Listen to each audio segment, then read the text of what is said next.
నటి సమంత రాజ్ ఇప్పుడు సోషల్ మీడియాలో ఇదే hot topic and viral news. మరి సమంత రాజ్ నెడుమూరు ఇద్దరు వివాహం చేసుకున్నారు. ఎన్నో కష్టాలను ఎదుర్కొని సమంత ఈ జర్నీని చాలా ఇన్స్పిరేషనల్గా నడిపిస్తున్నారు. ఇన్స్పిరేషనల్ అనే అంత పెద్ద మాట వాడొచ్చా?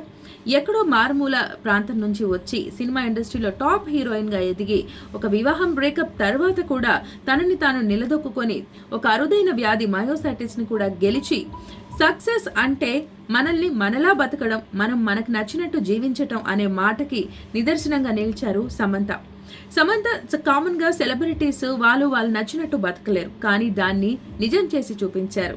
సక్సెస్ అంటే ఎవరికో నిరూపించేది కాదు, మనం ఆస్వాదించగలిగేది అని చెప్పారు సమంత.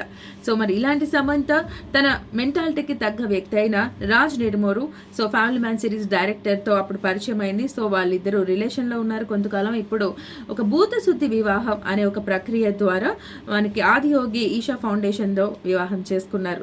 మరి ఈ జీవితం తనకి మళ్ళీ వచ్చిన జీవితం హ్యాపీగా హాయిగా ఈ మ్యారీడ్ లైఫ్ సుఖ సంతోషాలతో గడపాలని అందరం కూడా ప్లస్ చేద్దాం. Please subscribe to YK TV.